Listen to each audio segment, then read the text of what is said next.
My name is Sophia Flörsch. I am a German racing driver, and right now we're actually in south of France in Le Castellet for the second round of the ELMS Championship. And I'm actually here this weekend with APR Racing, a team I was racing for already 3 years ago. We had good success together, finished on the podium twice in ELMS, and yeah, we're kind of back together again.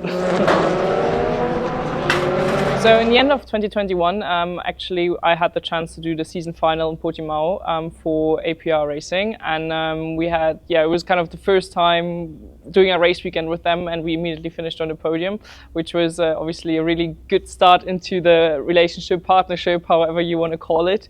Then we kind of did 2022 together, did Le Mans, 24 Hours of Le Mans together on a Pro-Am car, and I think that the whole team, you really feel that they're all working for one goal, and that's winning. And Sam and Stuart, who are the head of the team, let's say, are really pushing for equality and pushing for giving any driver the same chances, no matter which gender, no matter which category you're racing in. And I think that's something which really stands out in motorsport, and they've always been really open and honest, and that's something I really rate high. So yeah, proud and happy to be back working with them on a different kind of level actually right now, and we'll see what we'll then do in the future together. I think what APR makes really special is actually that everyone is driving for success, and they might not have the 100% same chances as other teams or possibilities as other teams, but they work their asses off, if I can say that the way. And they're really honest people, you know, everyone in the team owners, they really do motorsport because it's in their blood. It's in their blood to perform and to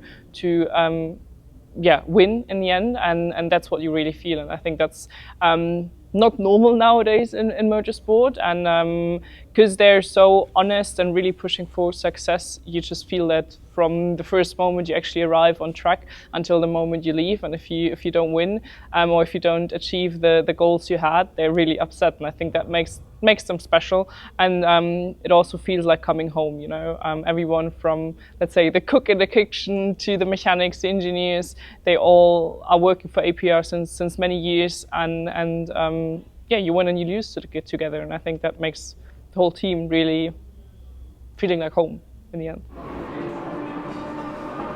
Well, I do the sport since 20 years now, and at some point, you know, you really kind of figure out what you want and for which team you want to race and for what you're pushing for. And in the end, I've always had the goal to compete with the best of the best, and also always the goal, the aim to just be given the same chances and possibilities as other drivers. And I think there is many parallels between Algarve Pro Racing and obviously myself.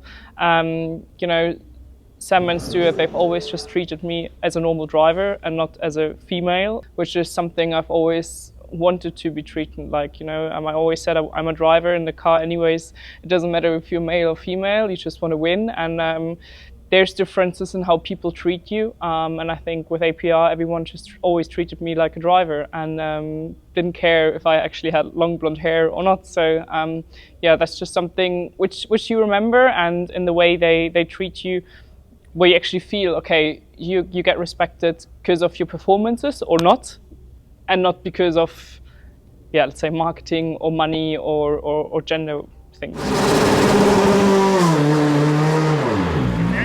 It's quite funny because obviously I was racing with APR like 3 years ago, but there's still so many people who've been there already like many years back. It's David Leach actually, you know, one of, or like the engineer, I would say, the chief engineer, and also who's running one car. I did Le Mans together with him in 2022. It was 2022. For example, then Wei, he was a mechanic actually on my car back in the days. Obviously Sam and Stuart, who've always been open and direct, and they didn't change, and that's why everyone in the paddock loves them. And there's so many people who are still there actually from like 3.5 years ago, which just speaks for the team as well, you know, and for the connection and the work ethic, let's say, inside the team.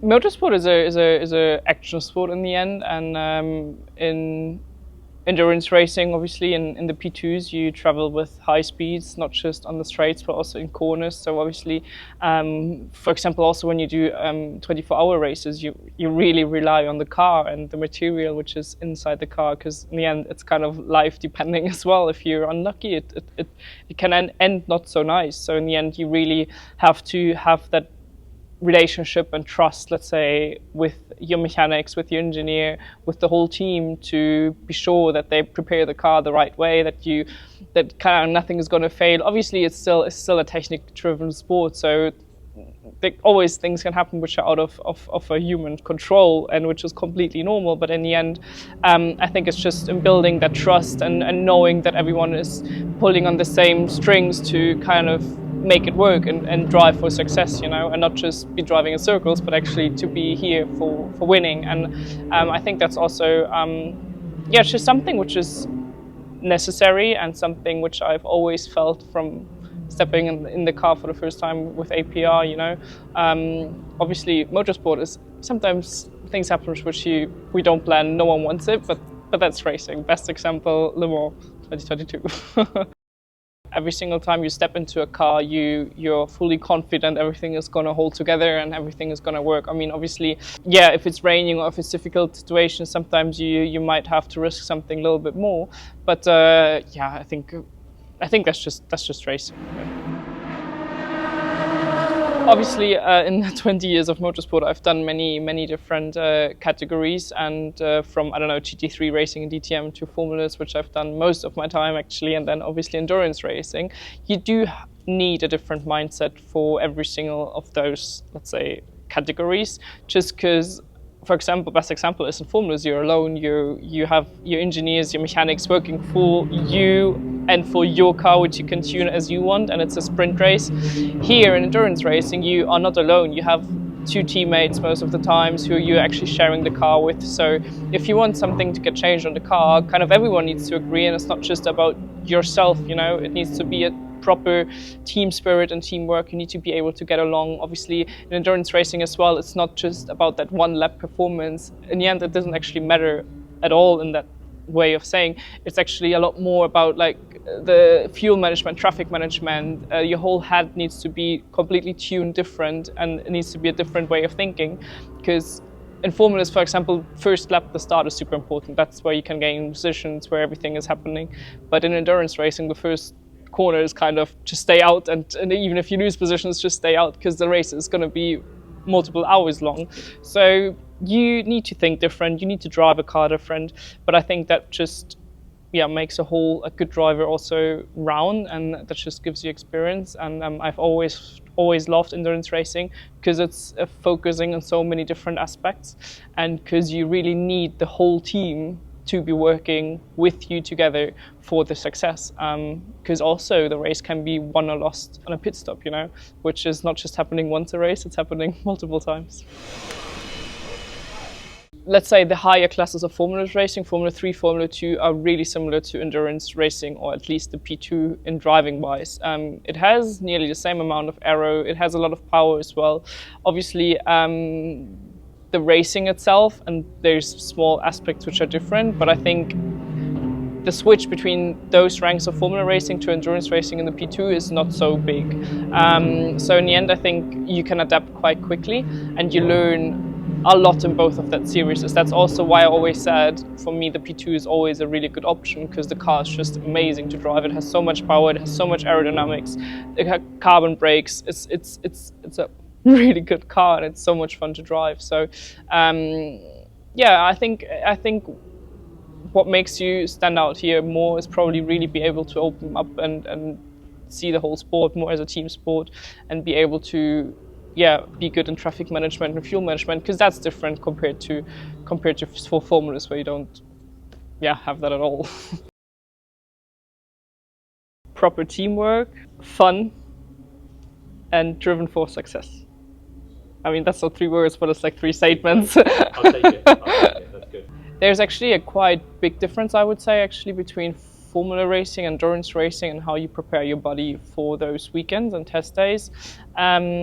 In the end, in formula racing, you don't have power steering, so it really yeah, really matters on your shoulders and arms if you can hold the steering or not. And obviously the higher you get in those cars, the heavier it gets. So that's really the focus point, I would say. The whole upper body, which obviously in P2 is not really, that doesn't really matter because you have power steering. So the whole factor of that falls away, but still, you know, there's high G-forces, so you need to be fit, and especially cardio-wise and endurance-wise, it's more demanding than formulas, just because in the more you can spend 2.5 hours in the car, and you, even on the last lap, you know, in the last corner, you need to be there 100%. So it can get really hot in the car as well, which is obviously different to formula racing, where the races are more sprint format, and you're still like a little bit outside, so you get fresh air. I think that's more, formulas is more strength, I would say, and then endurance racing is a lot more focused on endurance, also for the whole body, and mentally also a different kind of prep for both of those weekends, just because, or both of those formats, just because the racing is different, and you win those races in a different kind of way than formulas. So yeah, that's, I would say, the biggest differences, and yeah, also why it makes it so special and so fun, actually, just because it is, the focus is on different aspects.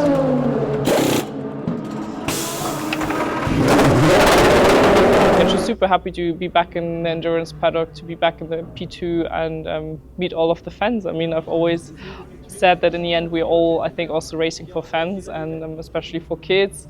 And if I can motivate one another to also maybe step into a kart at some point, it makes me proud.